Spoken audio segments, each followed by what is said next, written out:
এই মুহূর্তের সবথেকে বড় খবর, রাজ্যের মুখ্যমন্ত্রী মমতা বন্দ্যোপাধ্যায়ের অফিসিয়াল অ্যাকাউন্ট এবার হ্যাক হয়ে গেল। কি হয়েছে চলুন দেখে নেওয়া যাক। তার আগে আপনাদেরকে অনুরোধ, ভিডিওটি ভালো লেগে থাকলে লাইক, কমেন্ট, শেয়ার এবং সাবস্ক্রাইব করতে একদম ভুলবেন না। চলে আসি বিস্তারিত খবরে।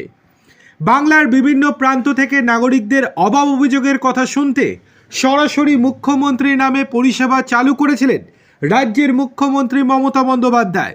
ইনস্টাগ্রামেও সরাসরি মুখ্যমন্ত্রীর নামে পেজ খোলা হয়েছিল। অভিযোগ, সেই অফিসিয়াল অ্যাকাউন্ট হ্যাক হয়ে গিয়েছে। ওই অ্যাকাউন্টটি যে সংস্থা পরিচালনা করে, মঙ্গলবার সেই সংস্থার তরফে বিধাননগর সাইবার ক্রাইম থানায় লিখিত অভিযোগ দায়ের করা হয়েছে।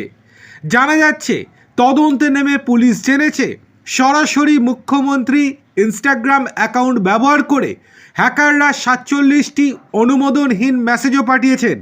ইনস্টাগ্রামে 2টি স্টোরিও আপলোড হয়েছে। পুলিশ সূত্রে জানা গিয়েছে, গভীর রাতে অ্যাকাউন্টটি হ্যাক হয়েছে। অভিযোগকারী সংস্থা পুলিশকে জানিয়েছে, রাত 2:06 থেকে 2:19 পর্যন্ত একাধিক অনুমোদনহীন মেসেজ পাঠানো হয়। পরবর্তীতে আবার সকাল 9:11 থেকে 9:22 মধ্যে দ্বিতীয় দফায় মেসেজ পাঠানো হয়েছে। সব মিলিয়ে 47টি অনুমোদনহীন ডাইরেক্ট মেসেজ পাঠানো হয়েছে। শুধু তাই নয়, হ্যাকাররা ওই অ্যাকাউন্ট ব্যবহারে এগিয়ে বাংলা, কলকাতা পুলিশ এবং ওয়েস্ট বেঙ্গল পুলিশকে মেসেজ পাঠিয়েছে।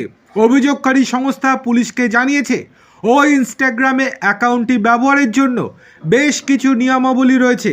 একটি সরকারি মোবাইল ফোন, নির্দিষ্ট একটি ল্যাপটপ এবং একটি অফিস ডেস্কটপ, এই 3টি অনুমোদন ডিভাইস দিয়ে এই অ্যাকাউন্টটি কেবলমাত্র খোলা যায়। কিন্তু হ্যাকের খবর চাওর হতেই দ্রুত অ্যাকাউন্টের পাসওয়ার্ড পরিবর্তন করা, ইলেকট্রনিক রেকর্ড, স্ক্রিনশট এবং টাইম স্ট্যাম্প ইত্যাদি সংরক্ষণ করা হয়েছে।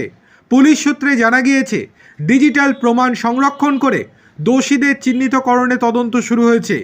এই খবর সংবাদ মাধ্যমে প্রকাশ হতেই নেট নাগরিকরা এবার মন্তব্য করছেন, চোরের ওপর বাটপাড়ি।